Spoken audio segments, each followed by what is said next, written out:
schedule sa Bagong Pilipinas Presidential Action Center. Narito ang mga dapat gawin. Gamit ang iyong mobile device, pumunta sa eGov.ph app. Pwede itong i-download mula sa Apple App Store o sa Google Play Store. Gumawa ng account.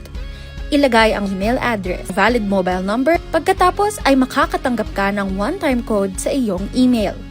Gamitin ang code sa eGov app para sa verification ng iyong account at ng mga impormasyong ibinigay. Congratulations! Meron ka ng eGov.ph app account. Pwede mo na ma-access ang iba't ibang serbisyo ng gobyerno kabilang ang mga serbisyo sa Bagong Pilipinas Presidential Action Center. Ito ang Presidential Broadcast Service. Radyo Pilipinas. Radyo Publiko Ng Bagong Pilipinas para sa Bagong Pilipino. Naghahatid ng mahahalagang balita at impormasyon na guugnay ng pamahalaan sa sambayanan. Tulay sa himpapawid ng serbisyo publiko. Radyo Pilipinas. Radyo Publiko. Ang boses ng Pangulo. Sa Mega Manila, 738. Radyo Pilipinas. Radyo Publiko. Usapang budget natin. Eto na ang kauna-unahang radio program ng Department of Budget and Management. Magpapaliwanag sa mga proseso ng paglalaan at pamamahala ng pondo ng bansa para sa kaalaman ng bawat mamamayan. Bawat tanong sasagutin, bawat haka-haka lilinawin, bawat impormasyon detalyadong tatalakayin. Usapang budget natin kasama si DBM Undersecretary Goddess Hope Libira sa Radyo Pilipinas 738 AM. Magandang hapon po sa inyo Luzon, Visayas at Mindanao at siyempre po sa lahat po ng mga nakatutok sa live stream na to, team live o replay man po kayo. Sa pangalan po ni Department of Budget and Management Undersecretary Goddess Hope Libiran, ako po si Eric Vocal. Magandang hapon po sa lahat ng ating mga viewers and listeners. Thank God it's Friday. Ako naman po si Pau Borja mula sa Department of Budget and Management. At welcome po dito sa Usapang Budget Natin dahil budget natin to. Ang programa pong ito ay hatid po sa inyo ng Department of Budget and Management. Napapakinggan sa Radyo Pilipinas, Radyo Publiko, 738 kHz sa pihitan ng inyong mga radyo sa AM band. At syempre sa bayan din po tayong napapanood sa TV. Channel 3 po tayo sa mga gumagamit ng TV Plus habang nasa channels 45 to 49 naman po tayo sa mga gumagamit ng Affordabox. At syempre live din po tayo sa Facebook live stream ng Radyo Pilipinas, Radyo Publiko, Usapang Budget Natin page ng DBM at sa FB page po ni Yusek Goddess Hope Libira na mahigit 3.5 million followers na po. Siksik pa rin po sa balita at impormasyon ng ating programa dahil marami po kayong aabangan ngayong hapon. At syempre pa, dahil special ang araw na ito, no, dumako na tayo sa ating Budget Matters. Usapang budget natin. Budget Matters. Well, alam mo pa, isang malaking karangalan na yun nakamit ng Pilipinas sa international stage, lalong-lalo na sa Open Government Partnership Global Summit na ginanap po sa Vitoria-Gasteiz, Spain. Yun, no? Noong October to, no, kinilala yung ating bansa bilang overall winner sa anti-corruption category at winner sa Asia and the Pacific National Level category sa Open Gov Challenge 2025. Ayun, kaya nga ngayon kasama natin si Procurement Service DBM Executive Director Jen Maris Andaticho Kaong upang pag-usapan po ang kanilang mga reforma sa procurement system, lalong-lalo na po ang New Government Procurement Act. At kung paano po ito isinusulong ang open, transparent at accountable governance sa ilalim po ng administrasyon ni Pangulong Ferdinand Marcos Jr. Magandang hapon po, ED Jen, at welcome once again dito po sa Usapang Budget Natin. Maraming salamat po. Nakarating na si ED Jen dito sa ating studio. Sa tunay na studio. Opo. Hello, Eric and Pao. Good afternoon. Good afternoon po sa lahat ng nakikinig at nanonood sa atin. Thank you very much for inviting us again here in Usapang Budget Natin. Yes, nasa studio na tayo ngayon. Yes po, no, sa here. sa kabila po ng mga pinagdadaanan po natin sa bansa sa mga issue ay nakarating po kayo, ED Jen, no. Opo. Unang-una po, ED Jen, no, congratulations po dahil sabi nga natin kanina, no, isang malaking karangalan yung pagbawagi po, lalong-lalo na po ng inyo pong kumbaga yung pinangahawakan ng PSDBM bilang overall winner po sa anti-corruption category na sinabi po natin kanina sa intro at regional winner naman para sa Asia and the Pacific national level ng Open Gov Challenge sa Vitoria Gasteiz. Lagi ako na ano diyan. Yes, in Spain. Para po sa mga hindi nakakaalam no, EDGen, marami po pwede po ba ninyong ilahad po yung buong detalye ng inyong proyektong ipinasa dito at ano po yung pangunahing layunin nito at ano po ba yung significance? Syempre iniisip sabihin ng tao, ano pang pakialam namin dyan? So yung pagkilalang ito sa PSDBM, ano po yung nagagawa nito at sino-sino rin po yung mga naging katuwang po ninyo dito? Yes. So, tama po kayo. Nag-uwi po tayo ng pagkapanalo. 2 awards po yan. Actually, for the Philippine government, 6 po yan. So, siguro kung may Grand Slam winner, baka Philippines nga po yun. Yun pong 6 na yun, 2 po ang naiuwi ng PSDBM, 2 po ang Quezon City government, tapos po yung isa is from Climate Change Commission, and meron pong yung isa naman po is from the Presidential Communications Office. So yun pong 2 na natanggap po ng PSDBM, ito po ay pagkapanalo doon po sa challenge entry na sinubmit natin noong February 2025 sa Open Government Partnership. So baka po hindi alam nung mga nakikinig at nanonood sa atin, ano ba yung OGP o yung Open Government Partnership? Ito pong OGP, isa po itong global platform. It's a global organization kung saan po nagkakaroon po ng venue para po makapag-usap ang gobyerno at ang civil society group.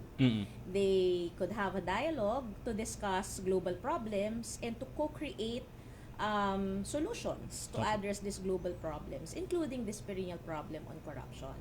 So, co-creation po yung binabanggit natin doon sa OGP. Noon pong bago mag-February, nabalitaan na po natin, kasi po si Secretary Mina bilang chairperson po ng OGP sa Pilipinas at member din po ng steering committee ng Open Government Partnership, meron po silang, nag-open po ang OGP ng call para sa lahat po ng mga participating countries at governments na gustong mag-submit ng entries at commitment nila. Yun yung Open Gov Challenge na tinatawag, Open Government Challenge.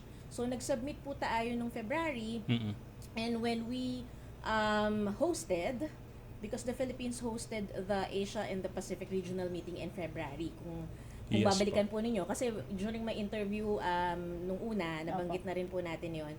So, hinost po yun ng Pilipinas. Doon po in-announce kung sino-sino po yung mga bansa na nakapag-submit na ng mga entries nila that were found eligible. So, isa po tayo doon. Isa po ang PSDBM, yung sinubmit po na entry ng PSDBM. Ang sinubmit na commitment ng PSDBM is to make more data available, more data on procurement available, interoperable, and to increase public participation. So, yun pong sinubmit natin na yun na commitment, binigyan po tayo ng 3 taon from 2025 to 2028 para ma-accomplish. Okay. And yung inilatag nating commitment na yun naman po lahat din ay nakasaad sa New Government Procurement Act na gagawin po talaga ng gobyerno. Na ipatutupad po natin yun pong mga features ng modernized PhilJeps na magkakaroon po tayo ng na i-adapt po natin at ipapractice po natin ang open contracting data standards, na magpa-publish po tayo at magiging aktibo po tayo sa pagdi-disclose ng procurement data through the open data portal sa MPhilJeps, na magkakaroon po ng registry on beneficial ownership. So marami po yun na mangyayari po at kailangan pong ma-implement at kailangan din pong i-comply ng ating mga government procuring entities. So yun pong back to the awards, 2 po yun. Yun pong na-receive natin is 1, the best challenge entry in the Asia and the Pacific region. So for that award, meron po tayong kalaban na 17 other entries. Babasahin ko kung ano yung mga bansa yan. Sige po. Para Sige ma-feel po, ma'am. natin yung Opo. pride. 17 other entries from South Korea, Mongolia, Armenia, and Indonesia. And for the other award, ito po yung global, kasi hindi lang sa Asia and the Pacific, overall winner on the anti-corruption thematic category. Kasi yung sinubmit po nating challenge, mamimili ka kasi kung anong theme mo ipapasok. So, 2 yung themes. Primary is anti-corruption, secondary is public participation. So, nanalo po yun ng overall winner for the anti-corruption thematic category. Dito naman po, ay meron po tayong kalaban na 30 other eligible submissions from, babasahin ko ulit kung ano mga bansa, United Kingdom, Chile, Guatemala, Costa Rica, Brazil, Nigeria, Armenia, Ukraine, Malawi, and Honduras. So, diba, parang pang Miss Universe lang Ganda. yun. Yes po. Yung level. So, yun, tayo po ang tinanghal na overall winner on the anti-corruption thematic category. Ngayon, kung nagtataka po yung ating mga ibang taga-subaybay, ano kaya ang ipinanalo Opo. doon po sa ating challenge entry? Kasi tinanong po namin, yun pong Open Government Challenge Committee kung papaano po pinili yung mga winners, and they said that the winning entries were chosen that they were recognized for their promise to reform and to raise the ambition of open government around the world. Winners were determined based on ambition, sustainability, involvement of civil society, and innovation. So yan po yung naging criteria. And that was based on how the entries or the challenge were crafted. And again, nung ginawa po natin yung entry, kino-create po natin ito. Hindi lang po ang PSDBM ang nag-isip nito. We had a partner, civil society group, na nag-isip po ng mga milestone activities dito sa buong challenge na ito. So, hindi pa po tiningnan yung rate of accomplishment based on the entry that we submitted, but based on the ambition of the entry that we submitted. Naalala ko po, Jen, no, nung panahon na pumutok itong yung balita tungkol dito sa pagkapanalo natin. Siyempre, marami mga tao na ano ba, sa kabila ng corruption issues daw sa Pilipinas, nanalo pa daw tayo, sobra daw masyadong minamanipula daw natin yung mga nangyayari, parang ganun. Ano po yung masasabi po ninyo na sa bahagi po natin, syempre sa DBM, PSDBM, may mga reforma po tayo na ganito na nananalo po sa international stage? Yes. Naintindihan po natin ang sentimento ng ating mga kababayan. Kahit nga po din kami, actually, parang kasi we are doing client learning engagements in the rollout of the features of the MPhilJEPs. Kapag po nababanggit natin yun, ang audience na po natin doon ay mga kapwa po nating government agencies. Talaga pong parang sa umpisa, parang imbes na, isa siyang dapat sana ipagmalaki o parang dapat ang vibes ay masaya lahat. Parang masaya pero parang nakakatawa yung dating. Parang hindi sila makapaniwala. Pero yun hong mga hurado na namili diyan po sa mga winning entries na yan, wala po diyan ang nanggaling sa Philippine government. No, lahat po yan are international organizations, yung bumuo po nung Open Government Challenge Committee. And yun nga, sinabi na po natin kung ano po yung naging criteria nila. On our part, we will continue what we're doing. Okay. Kasi yun po yung, ang mahalaga po sa atin ay magawa po natin kung ano po yung commitment na nailatag natin. And ang mahalaga po is, may mga kasama po tayong civil society groups dito na nakikipag-partner sa atin. Ibig pong sabihin, meron pong nagtitiwala sa atin, sa PSDBM, na they are with us in working to achieve this commitment. So sabi ko nga, mas mahalaga yung trust building. Yes. So at least kung lumilitaw po yung lahat ng nangyayari ngayon sa mga investigasyon on flood control, etc. Meron pong ginagawa ang tayo sa government. At kasi at least may hope.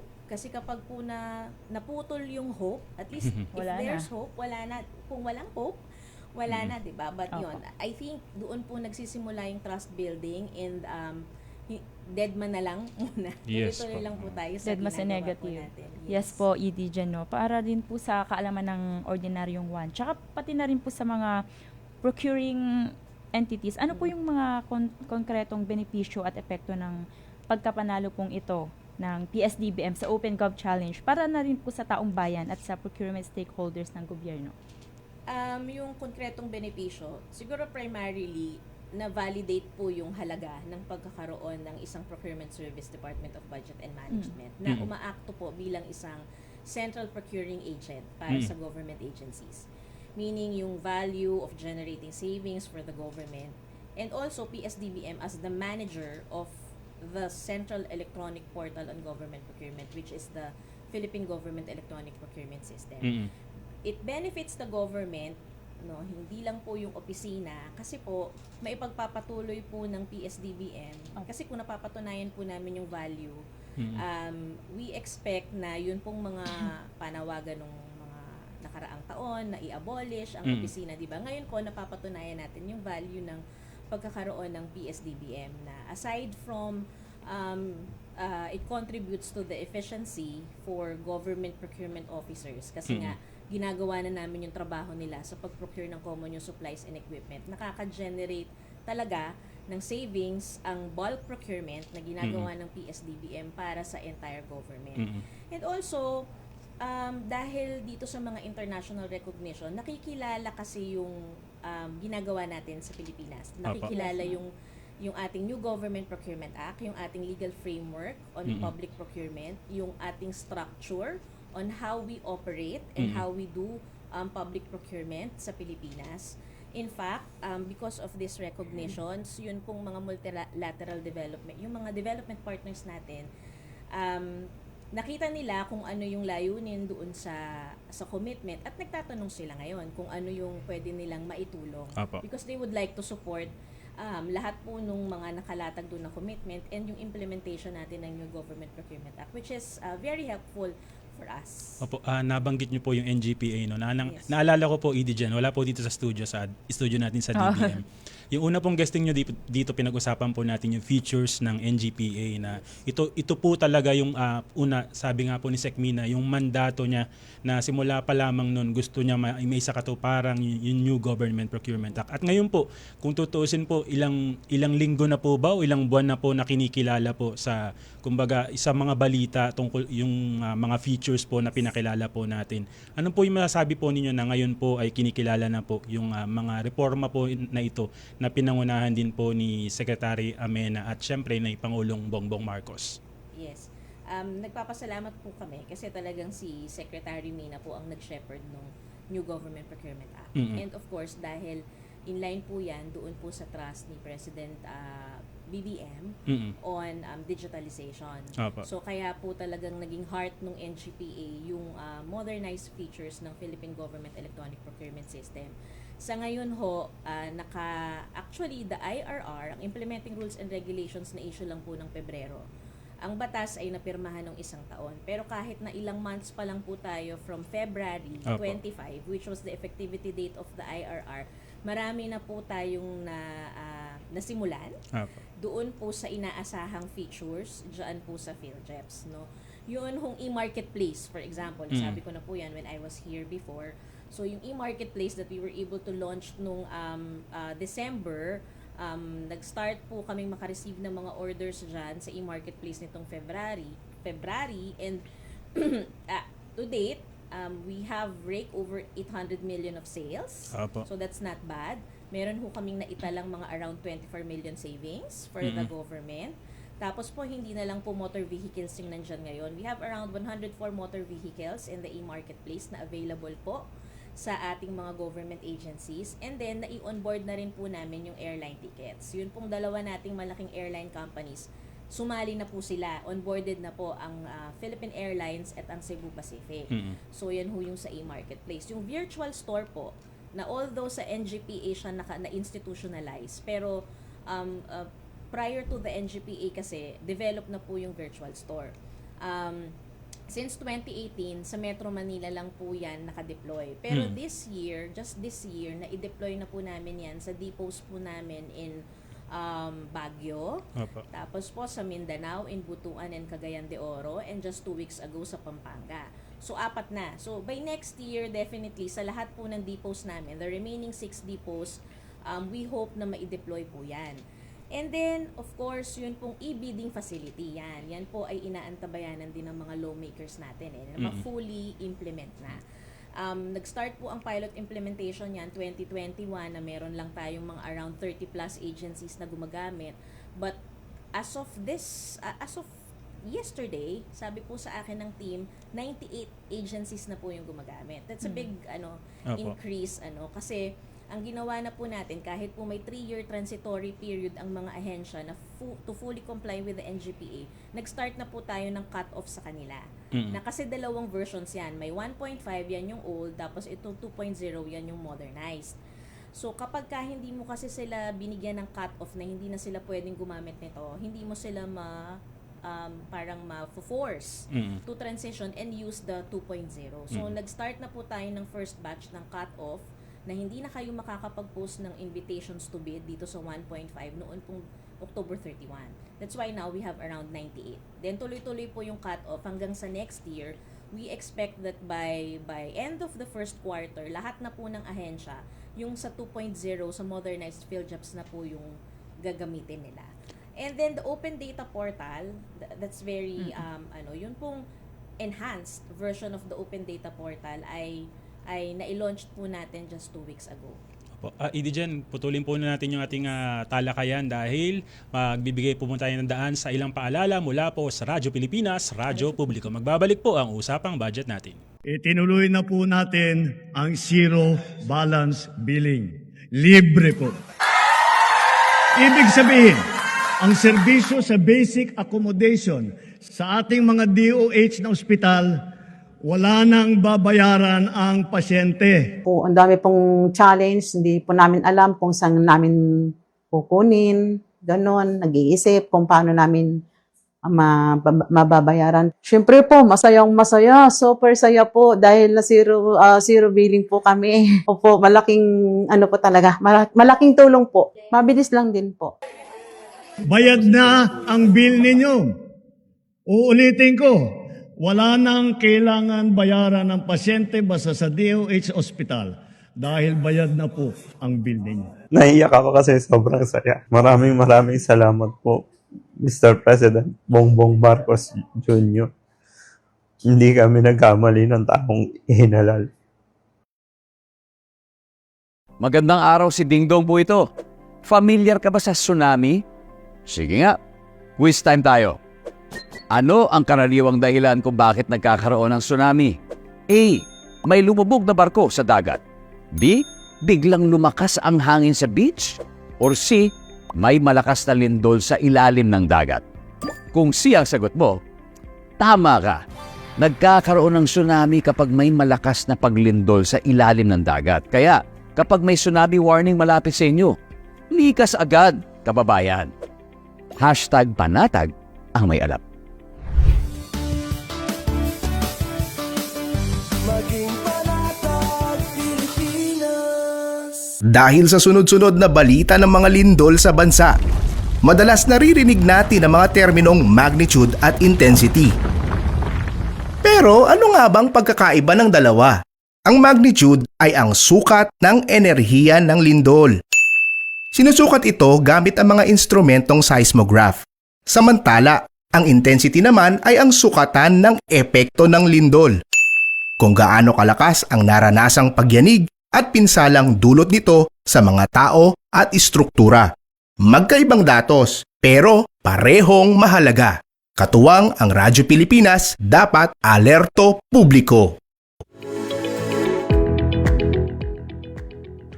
Nagbabalik po kami dito sa usapang budget natin. Siyempre, kasama pa rin po natin ang Executive Director ng Procurement Service, Department of Budget and Management, Attorney Jen Maris Entredicho Caong. So, yun po.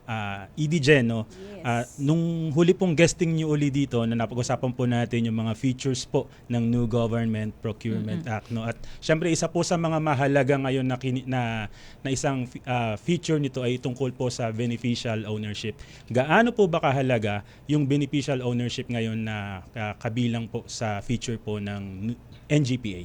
Yes.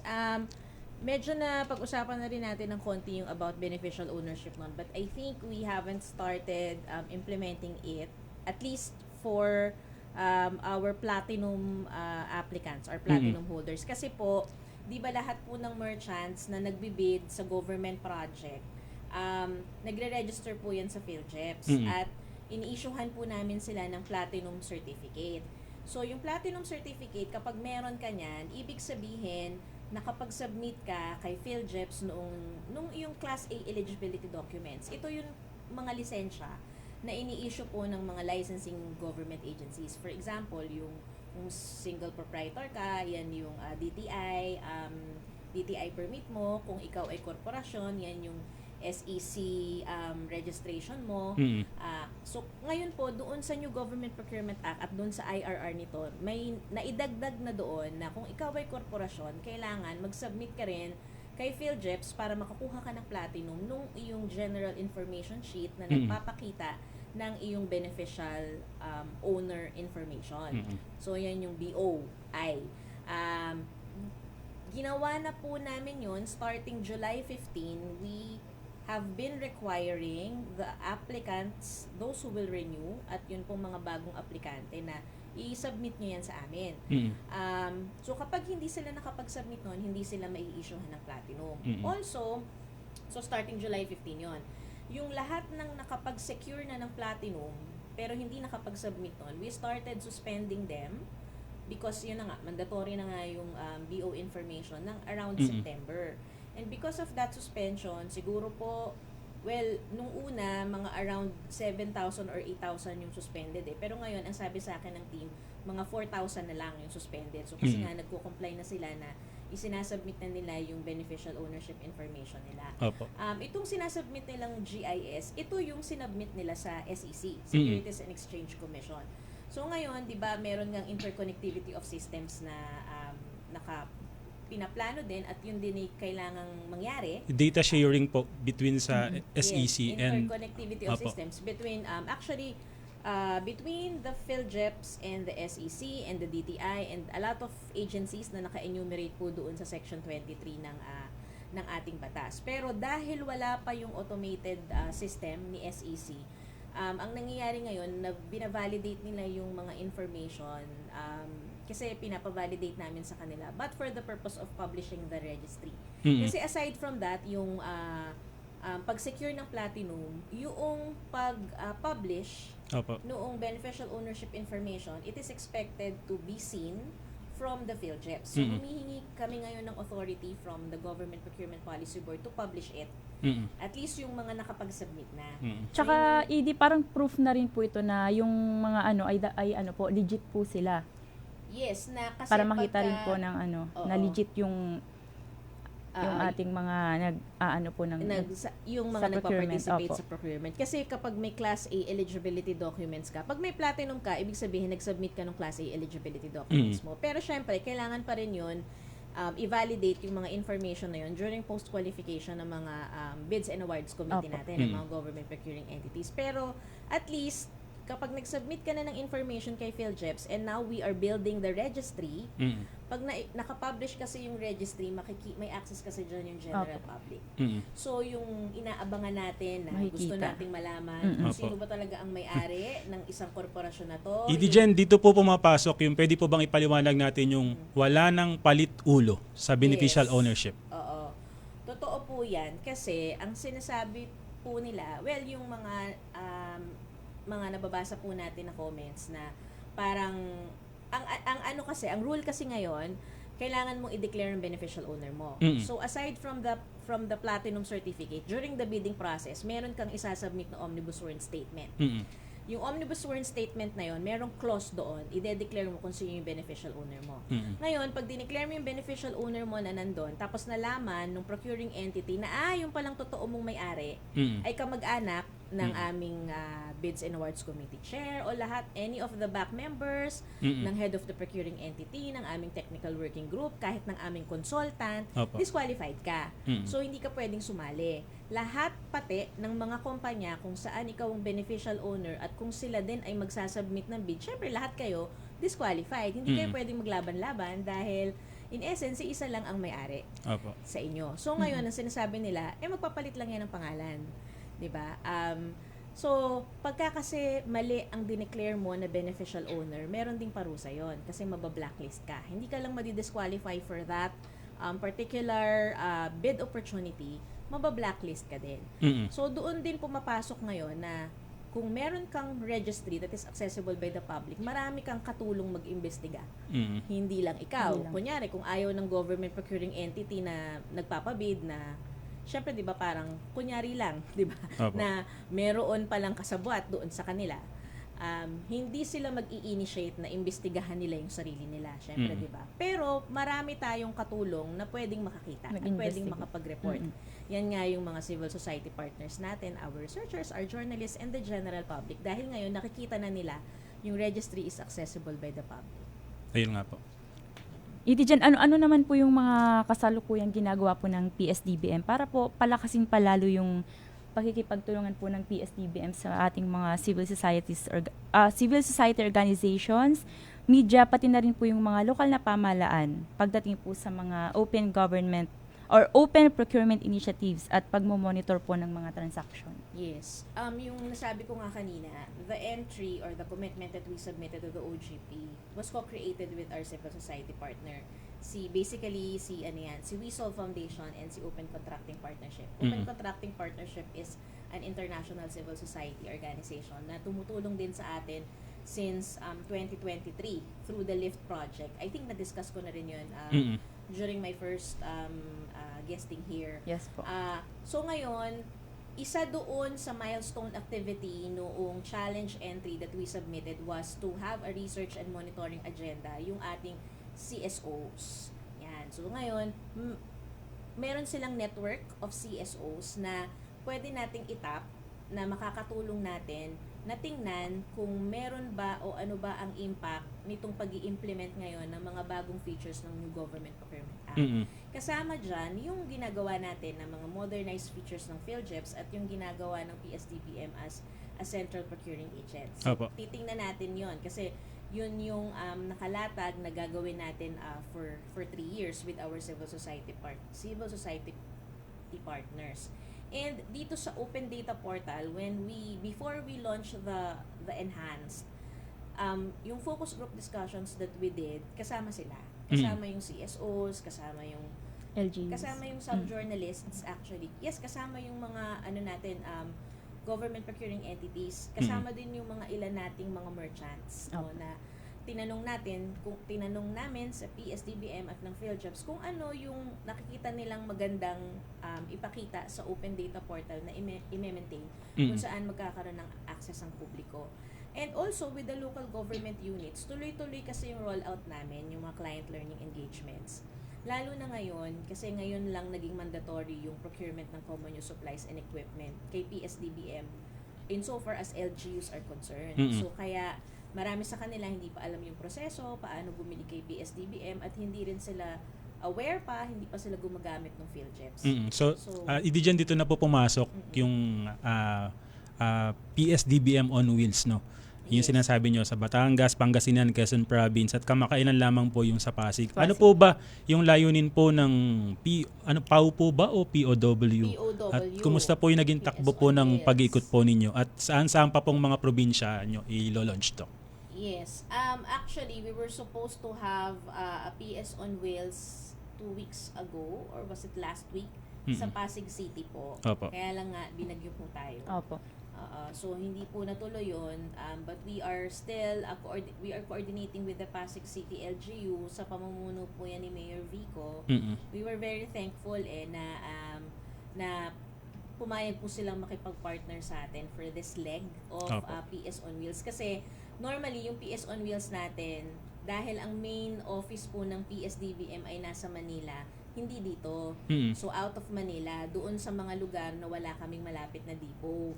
But we thought of also doing parang packet na PS on Wheels na 1 day lang siya kasi normally 2 days yan kapag yung PS on Wheels talaga namin.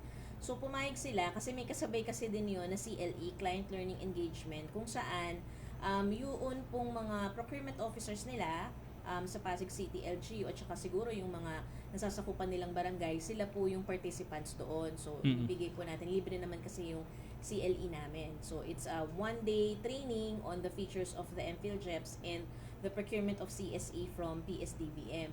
So yun po na ano lang siya, na postponed, pero we hope na matuloy po siya sana by end of November or possibly early December.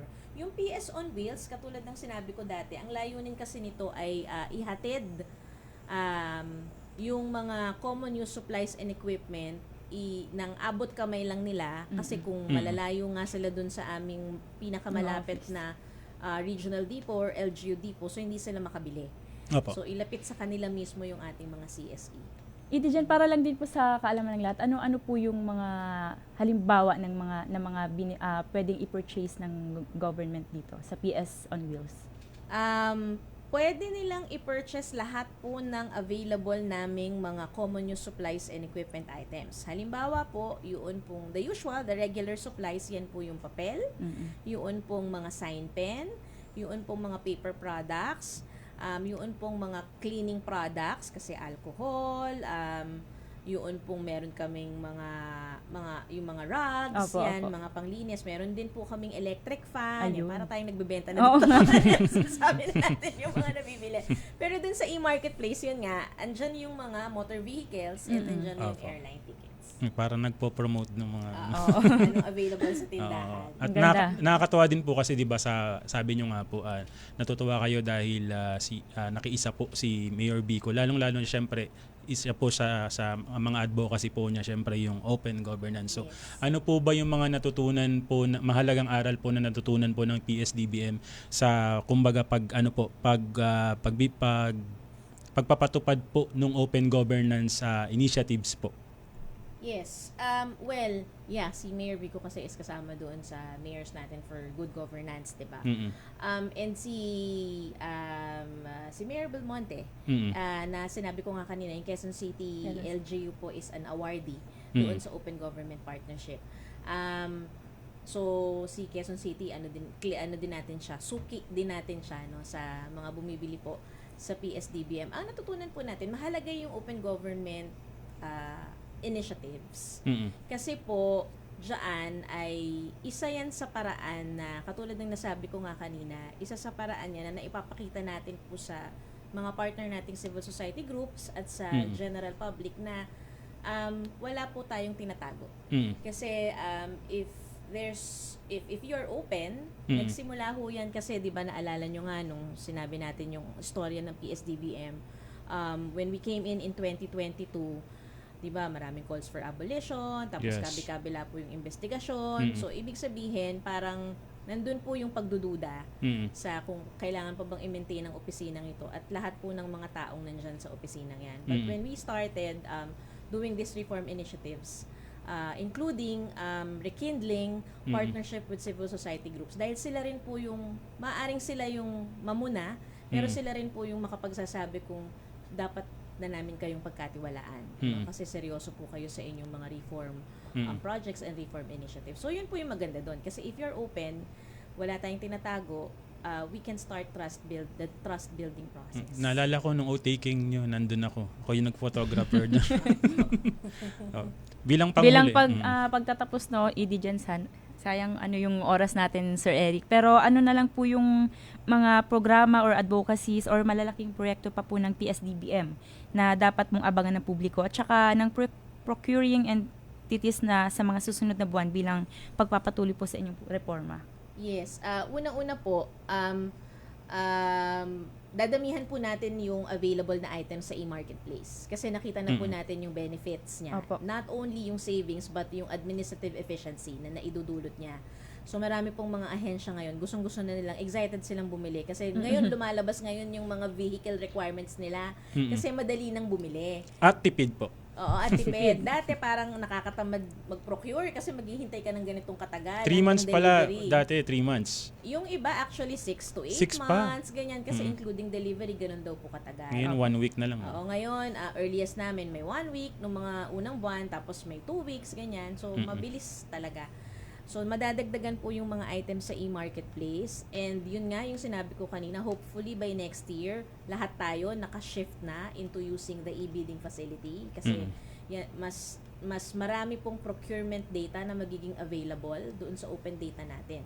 Number 3 is that open data portal na work in progress po yan. So, mas madami pa pong maipapublish na klase ng mga procurement information dyan sa Open Data Portal and the Registry of the Beneficial Ownership information na gustong-gusto na rin nilang abangan at makita sino-sino kaya ang may-ari talaga nitong mga korporasyon na sumasali po sa government procurement.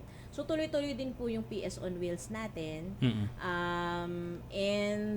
Meron kaming anniversary next week. PhilJeps is turning 25 years. Wow. Yes, yung Happy, PhilJeps as a advance system. happy anniversary. Opo, PhilJeps as a system, nag-start yan year 2000. Excuse me. So, PSDBM has been there for 47 years. 47 years kami ngayon.